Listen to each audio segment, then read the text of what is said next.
Assalamualaikum warahmatullahi wabarakatuh. Kita ketemu lagi untuk kuliah yang ketiga, yaitu kuliah di komputasi fisika.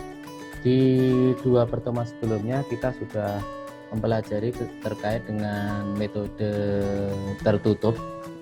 Mungkin masih ingat ya, metode tertutup ada 3 metode yang kita pelajari, yaitu metode grafik.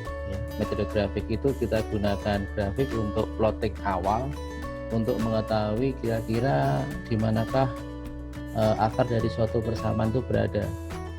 Ya, jadi metode grafik itu bukan langsung ketemu hasil yang kita harapkan, kita masih menggunakan metode yang lain. Metode grafik itu sebagai dugaan awal saja. Nah, kemudian yang kedua yang kita ulas kemarin adalah metode bisection, ya. Metode tertutup bisection, yaitu ide dasarnya ada 3 kemarin, masih ingat ya ide dasarnya. Yang pertama, jika kita punya batas bawah A, batas atas B, kita masuk dalam persamaan fx, maka menjadi fa dan fb. Kemudian fa dikalikan dengan fb. Jika kurang dari 0, berarti ada akar di dalamnya. Jika fa kali fb lebih dari 0, maka tidak ada akar di dalamnya. Jika fa kali fb sama dengan 0, maka a atau b adalah akar. Itu menjadi ide dasar. Nah, kemudian dalam metode bisection kemarin kita sudah mendapatkan persamaan, ya, persamaan untuk metode bisection, ya, untuk bagi 2, nah bisection bagi 2, ya. Jadi metode bisection tapi hanya menggunakan 2 nilai a dan b saja. Jadi misalkan akarnya itu mendekati nilai a atau mendekati nilai b, dia tetap bagi 2 terus lama, ya, lama. Tapi tetap terjadi peristiwa namanya konvergensi, artinya menuju ke akar yang kita tuju. Sedangkan karena kelemahannya adalah lama menuju ke akar kita tuju, maka kemarin muncul untuk kasus tidak semua kasus, tidak semua persamaan bisa memperoleh hal seperti ini, ya. Artinya dengan metode false position atau metode posisi salah, maka kita akan mendapatkan akar lebih cepat. Dengan metode posisi salah kita akan mendapatkan akar lebih cepat, ya, untuk persamaan tertentu. Karena di metode false position bukan hanya menggunakan nilai a atau b saja, tapi dia menggunakan nilai a, menggunakan nilai b, kemudian fa dikalikan dengan fb. Nah, untuk algoritma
Juga kita masuk metode terbuka. Yang pertama iterasi satu titik sederhana. Kita melihat dulu ya bahwa kenapa dikembangkan metode terbuka. Ya, metode terbuka itu dikembangkan untuk mengantisipasi metode akolade atau metode tertutup yang kita harus menaksir dua titik yang mengapit nilai akar yang dicari. Ya. Sehingga seringkali kita memerlukan metode grafik untuk menentukan dua titik taksiran tersebut. Kira-kira di manakah letak akarnya? Pakai metode grafik. Nah kalau kita gunakan program yang GUI nggak masalah, ya kita tinggal pakai plot seperti MATLAB dan sebagainya. Itu akan jadi masalah pakai metode grafik jika kita gunakan program skal yang berbasis teks itu. Kita akan mulai kesulitan menentukan titik taksirannya. Kita harus plotting di situ. Kita harus untuk plottingnya.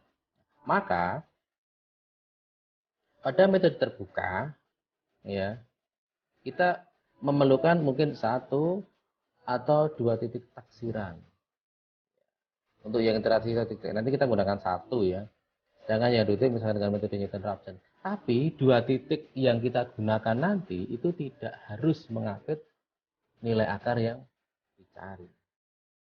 Lagi-lagi, untuk metode tertutup kita gunakan dua titik yang harus mengapit, ya, harus ada akar di sana. Tapi kalau metode terbuka, satu titik atau yang ini dua titik nanti yang ditaksir tidak harus mengapit. Jadi misalkan akarnya 4, kita bisa 1, 2. Kalau metode tertutup nggak bisa. Ya, kalau metode tertutup nggak bisa. Kalau metode terbuka bisa karena tidak harus nah ini ada konsekuensinya ini, ada konsekuensinya. Jadi ada kelemahannya. Apa konsekuensinya? Dari metode terbuka ini seringkali ya, seringkali jika hasil iterasi perhitungan menjauh ya atau istilahnya divergen. Ya, menjauh dari nilai yang kita inginkan atau divergen. Tapi bila terjadi konvergensi, maka akan kita peroleh perhitungan yang jauh lebih cepat daripada metode tertutup. Dari sini sudah paham, ini ada kelebihan dan kelemahannya. Kalau metode tertutup tadi kelemahannya apa? Ya, lama mungkin ya menuju akhir, tapi kelebihannya apa? Dia selalu konvergen. Ya, tapi kalau metode terbuka apa? Kelemahannya bisa terjadi divergen. Nanti seperti apa kita gunakan contoh ya. Kita gunakan contoh untuk menentukan bahwa terjadi divergen. Oke. Sekarang kita masuk ke metode iterasi satu titik sederhana. Ya. Metode iterasi titik kadang dinamakan metode iterasi sederhana atau metode langsung atau metode substitusi beruntun. Nah, ada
ada yang divergen. Dalam komputasi, ya dalam komputasi fisika, dalam analisis numerik, itu memungkinkan terjadinya 4 hal.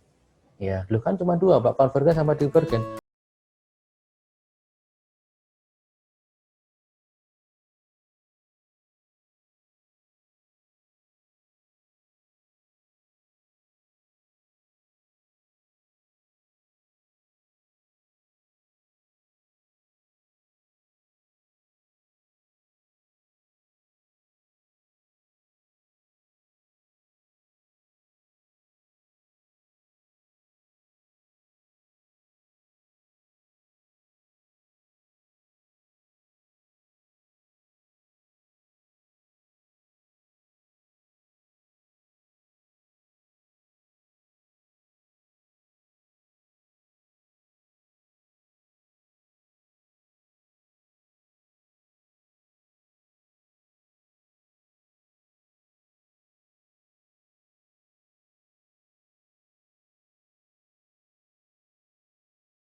Satu, ini bagiannya ini dx lebih dari 1. Nah, yang keempat adalah oscillation divergen.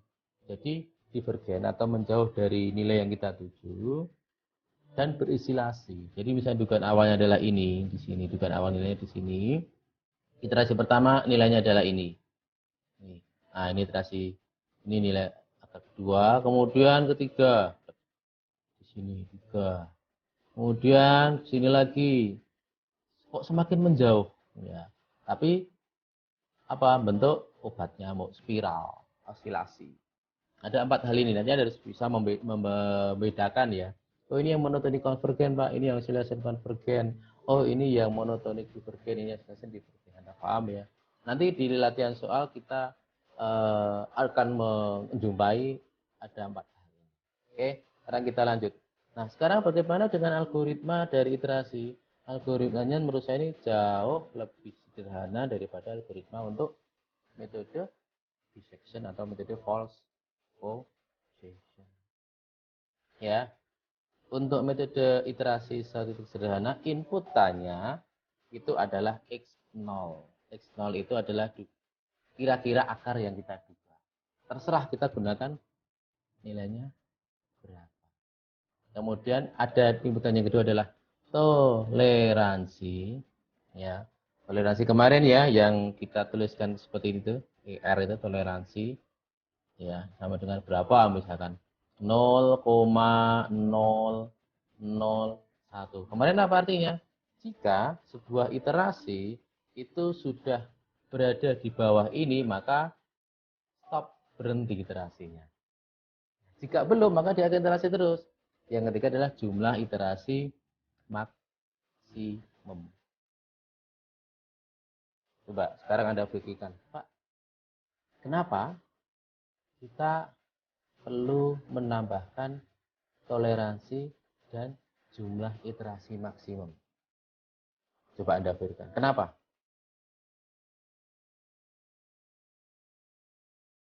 Kok yang di metode bisection dan metode false position kita tidak tambahkan jumlah iterasi maksimum, Pak. Kita hanya tambahkan toleransi saja. Sedangkan untuk metode terbuka, kita tambahkan jumlah iterasi maksimum, Pak. Kenapa ya? Kita kembali tadi, ada kelebihannya tadi. Ya. Untuk metode tertutup atau metode isolate, ya, dijamin konvergen. Ya. Jadi dia pasti akan mengecil. Ya. Dia akan berhenti di apa? Di toleransi yang kita masukkan. Setelah sampai ke nilai toleransi itu, dia akan berhenti. Ya, kita nggak perlu masukkan batasan jumlah iterasi karena udah kita bagi dengan toleransi, karena dipastikan terjadi konvergensi. Kalau konvergen dia semakin mengecil menuju ke akar yang kita tuju. Kalau menuju ke akar yang kita tuju, maka kita batasi dengan toleransi. Sampai berapakah biar dia berhenti? Berbeda dengan metode terbuka, kita harus tambahkan dua, yaitu toleransi dan jumlah iterasi maksimum. Kenapa, Pak? Ingat bahwa metode terbuka itu memungkinkan apa? Memungkinkan terjadi divergensi. Ya. Memungkinkan terjadinya divergensi. Kalau divergensi berarti kan dia nggak semakin mengecil, bisa semakin membesar. Nah, kalau kita batasi toleransi, padahal dia semakin membesar, dia kan nggak akan menuju ke nilai toleransi ini. Kalau kita nggak batasi dengan jumlah iterasi, nggak akan berhenti proses iterasinya, ya kan? Bisa dipahami ya? Kenapa? Karena toleransinya nggak semakin mengecil. Nanti kita akan lihat contohnya. Maka kita perlu tambahkan dengan jumlah iterasi. Jika toleransi tidak terpenuhi, maka dengan batasan jumlah iterasi maksimum kita batasi misalkan 200. Jadi ternyata semakin membesar, tapi dia berhenti 200. Ini stop. Oh ternyata divergen ya. Kita batasi dengan jumlah iterasi maksimum. Jadi kalau toleransi terpenuhi dulu, maka iterasi tidak akan dilanjutkan. Kalau toleransi tidak terpenuhi, maka dia berhenti di jumlah iterasi. Maka kita tunjukkan dulu pertama toleransi. Nah, setelah kita tentukan X0-nya, maka akan menghitung baru. X barunya gimana? X baru adalah persamaan tadi GX0. Jadi nilai X0 dimasukkan ke persamaan ini. Kemudian apa? Tentukan X baru min X0. Kemarin galat ini ya. Galat. Jika galat kurang dari toleransi, maka stop. X baru adalah akar yang kita cari. Jika tidak, maka apakah jumlah iterasi itu lebih dari jumlah iterasi maksimum? Jika iya, maka stop. Jika tidak, maka X0 menjadi X baru. Kemudian apa? Kembali ke ini lagi. Ya. Oke.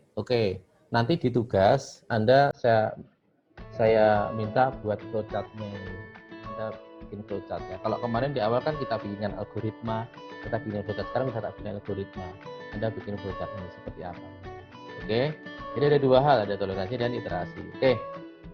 Sebagai contoh ini. Ya, kita punya persamaan ini. Ya. Fx sama dengan x kuadrat min 2x min 3. X sama dengan x kuadrat min 2x min 3 sama dengan 0. Kemudian kita gunakan toleransinya adalah 0,00001. Artinya apa? Pada kondisi nilai itu dia akan berhenti. Kita bisa kasih gunakan tambah iterasi maksimum. Nah, langkah pertama yang dilakukan apa? Ubahlah Fx sama dengan 0 menjadi x sama dengan gx. Fx sama dengan 0, x kuadrat min 2x min 3 sama dengan 0. Kita ubah menjadi x sama dengan 3x. Nah, persamaan pertama yang bisa kita buat adalah x sama dengan akar 2x plus 3. Akar dari 2x plus 3. Jika kita ambil tebakan awalnya adalah 4, tebakan awalnya adalah 4, maka ini 4. Iterasi pertama 4 dimasukkan ke persamaannya ini. Nah, akar dari 4 kali 2 kali 4 plus 3. 2 kali 4 adalah 8. Dapat juga 11. Akar dari 11.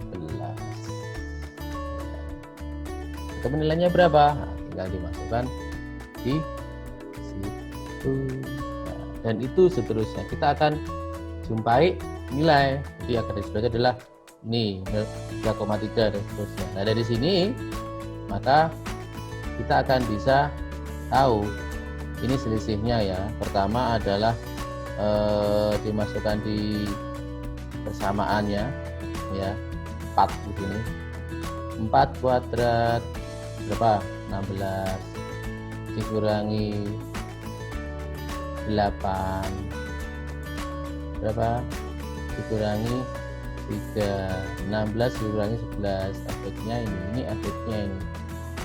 Jadi ini untuk cek saja, untuk cek kembalikan ke persamaan ini. Kalau kita masukkan 4, ternyata efeknya masih 5 ya. Kemudian ketemu nilai baru tadi apa? 3,3 ya. Selisihnya berapa? 4,0 dikurangi 3,3, 0,68. Ini selisihnya ya. Ini masih jauh ini. Jadi galatnya kan 0,00001 ini. Kemudian ini masukkan persamaan lagi, masukkan persamaan di sini lagi, ketemu nilai baru 3,1. Nah 3,1 selisih 3,31 dikurangi 3,1 adalah 0,21. Begitu seterusnya sampai kapan ini? Di bawah nilainya ini udah di bawahnya ini. Bawahnya ini. Ya. Sudah di bawahnya, maka stop, dia berhenti. Ya. Ini sorry yang di sini ya. Udah nilai galatnya. Ini adalah nilai toleransinya. Toleransinya berapa? Toleransinya adalah ini. Nah, 3. Percaya nggak 3 nilainya? Masukkan saja ke persamaan ini. Ya. 3 kuadrat 9 dikurangi 2 kali 3 berapa? 3 kurangi 3 0. Ketemu 1 dari satu persamaan. Masih ada persamaan yang lain? Masih ada. Coba. Sekarang ada persamaan lagi ini. Yang kedua adalah X kuadrat min 2X tadi kita ubah menjadi ini 3 per X min 2. Yang pertama adalah 4 ya. 4 masukkan ke sini. 3 dibagi 4 min 2 1,5. Nah, 1,5 ya kan. Selisihnya 4 dikurangi 1,5 adalah 2,5 ya. Kemudian dimasukkan masih 5. Terus berikutnya 1,5 masukkan ke persamaan. 3 dibagi 1,5 kurangi 2. 3 dibagi min setengah, berarti min 6. 1,5 dikurangi min 6, 7,5.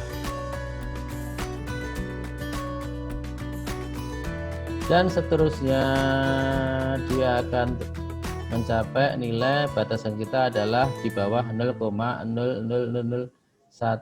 Ini berhenti, stop di sini. Nah, stop. Berhenti di nilai 0, di min 1. Apakah ini akarnya? Kita cek ke sini. Masukkan ke persamaan ini aja lah. Kebablasan. Ini aja ya. Min 1 kuadrat 1 dikurangi 2 kali min 1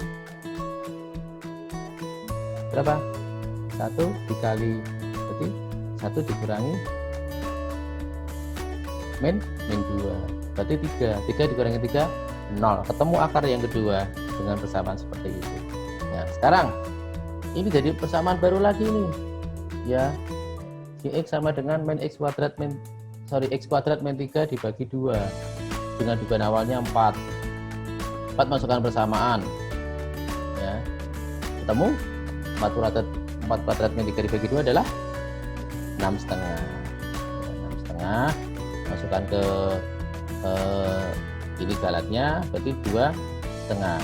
Kemudian 6,5 masukkan lagi ke persamaannya jadi 19,6. Galatnya 13,1. 19,6 masukkan sini lagi ketemu 191. Galatnya 71. Kita lihat di sini. Nih. Semakin menjauh. Berarti terjadi namanya divergensi. Artinya untuk persamaan bentuknya X kuadrat min 3 per 2 ini tidak bisa digunakan untuk mencari solusi ya, persamaannya tidak tepat ya. Jadi bisa saja persamaan yang kita dapatkan itu bisa digunakan, ternyata ini tidak bisa untuk mencari akar yang kita tuju. Ya, ingat. Jadi ada 3 persamaan yang kita buat untuk menentukan. Persamaan bisa pertemuan pertama ketemu akarnya, yaitu 3. Persamaan kedua ketemu akarnya adalah -1. Persamaan 3 nggak bisa. Kita lihat di sini, ini adalah x kuadrat, berarti akarnya jumlahnya 2. Tapi ingat, kalau kita hanya bisa mencari x sama dengan x menjadi x menjadi ini saja, kita nggak ketemu kan akarnya, ya nggak?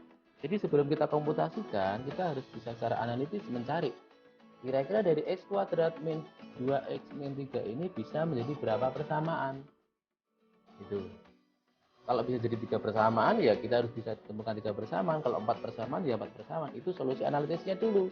Kalau kita nggak selesaikan secara analitis, kita nggak bisa secara komputasi. Coba sekarang kita punya x pangkat 3 min 3x min 21.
Menjauh dari akar yang kita tuju. Berarti persamaan kedua tidak bisa menyelesaikan akar. Ya, tidak bisa mencari akar. Kita masuk persamaan ketiga ini. Ini dari persamaan yang keempat ini. Persamaan keempat tadi yang ini, persamaan keempat. Akar pangkat 3 plus 20 per 3 ini bisa secara komputasi. Kita lihat di sini. Ya. Nilai 1 dimasukkan ke persamaan yang keempat tadi, ketemu 4,79. Masukkan ini lagi, ya ini jadi akar baru. Masukkan bersama lagi, ini jadi akar baru dan seterusnya sampai ralat yang kita tuju. Ini kita batasi dulu sampai iterasi 10 saja, semua di iterasi 10. Stop iterasi 10. Kita lihat angkanya di sini. Min 79, 17, min 62. Ini misal kita punya seperti ini ya. Ini min 79 di sini, min 79. Kemudian 17. Kemudian min 6. Kemudian 2. Kemudian min, ini semakin mendekat kan, konvergen. Tapi namanya apa tadi? Oscillation convergence. divergen. Ya, kalau yang ini tadi namanya apa? Monotonik konvergen. Kalau ini namanya monotonik divergen. Ini adalah oscillation konvergen untuk persamaan yang keempat. Nah, ini untuk iterasi dari persamaan ketiga. Kita lihat di sini. Ya. 1 dimasukkan ketemunya min 10. Min 10 dimasukkan ketemunya adalah min 2 dan seterusnya. Ini lihat ini 4 misalnya ini 4 9 5 0. Terus titik yang kedua 103. Terus berikutnya 1544 ini 106. Ini acak sekali ini. Jadi nilainya nggak beraturan, ini hampir seperti osilasi tapi divergen, tidak menuju ke akar yang kita tuju. Paham? Jadi dari 4 persamaan tadi ternyata ada 1 persamaan ketemu akar terjadi monotonik konvergen, persamaan kedua terjadi monotonik divergen, persamaan ketiga yang ini menjadi oscillation divergen.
Karena kalau toleransinya semakin menjauh, dia nggak akan berhenti, dia akan iterasi terus sampai kapan? Sampai komputer Anda rusak, ya, karena nggak ada batasi dengan jumlah iterasi maksimum. Mungkin sampai sini, ya. Silakan Anda mencoba dengan tugas yang kami berikan. Jika ada yang belum jelas, silahkan didiskusikan dengan saya, bisa di grup WA, bisa didiskusikan melalui Spada, atau bisa Anda tulis komentar di bawah. Setelahnya kita demikian untuk kuliah kita yang ketiga. Tetap jaga kesehatan, ya. Mudah-mudahan kita dilindungi Allah, kita diberi kesehatan, diberi keselamatan, dan kita dapat memahami materi perkuliahan, dan mudah-mudahan pandemi ini segera berakhir dan kita bisa belajar seperti itu. Terima kasih dari kami, selamat belajar, selamat menjaga kesehatan. Assalamualaikum warahmatullahi wabarakatuh. Terima kasih, semangat.